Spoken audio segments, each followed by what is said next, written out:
معانا نص كيلو بانيه صدور فراخ متقطعه شرايح اهي.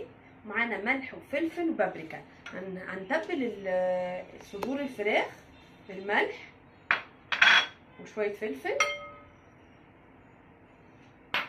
ونحط عليهم شويه بابريكا ونخلطهم كلهم مع بعض.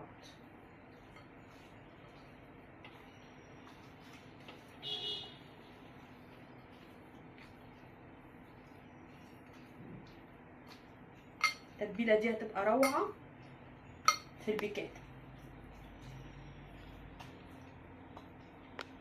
لما تبلنا الفراخ على النار معلقه سمنه او زبده، ونحط عليها حبه زيت، معلقه سمنه زبده وعليهم شويه زيت،